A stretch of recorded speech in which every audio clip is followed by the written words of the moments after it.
Well, let's check that weather on the One's forecast on this Saturday morning. Thanks for checking in with us. I'm meteorologist Robert Suhr. We're just about 5 days away from Christmas Day. Hopefully you got your shopping done. If your kids are wondering if we're going to have a white Christmas or not, well, I can say with about 1,000% certainty that is not going to happen this year, which is crazy to think about with how cold the first half of the month was.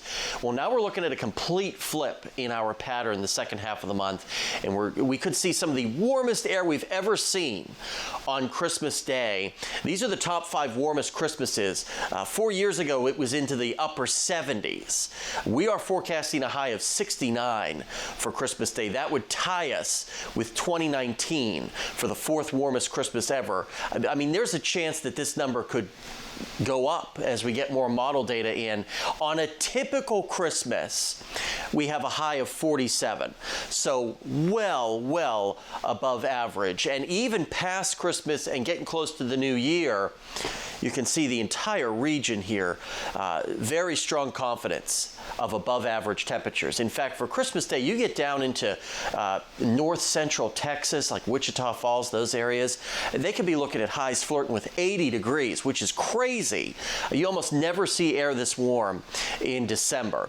So a complete anomaly. We will be mild today, not a bad day, much warmer than it was on Friday, but we're going to see our winds pick up as well. Notice by the getting close to the lunch hour, that strong southerly flow, but that's pulling in some of that warmer air. Mid-50s by this afternoon. We will have a front cross early tonight.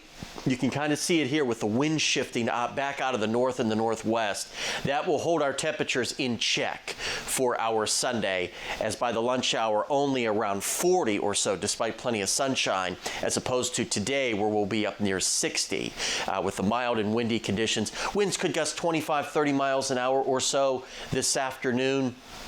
But not bad if you've got any last-minute holiday shopping plans you need to take care of. Tonight, we bottom out near the freezing mark for most by early Sunday morning. And then this roller coaster ride of temperatures continues back into the mid-50s on Monday as Hanukkah wraps up. 60 on Tuesday with a couple of showers kind of coming and going. If you're headed to Grandma's house Christmas Eve, watch for a stray shower. But notice temperatures mid to upper 60s from Christmas Eve and beyond.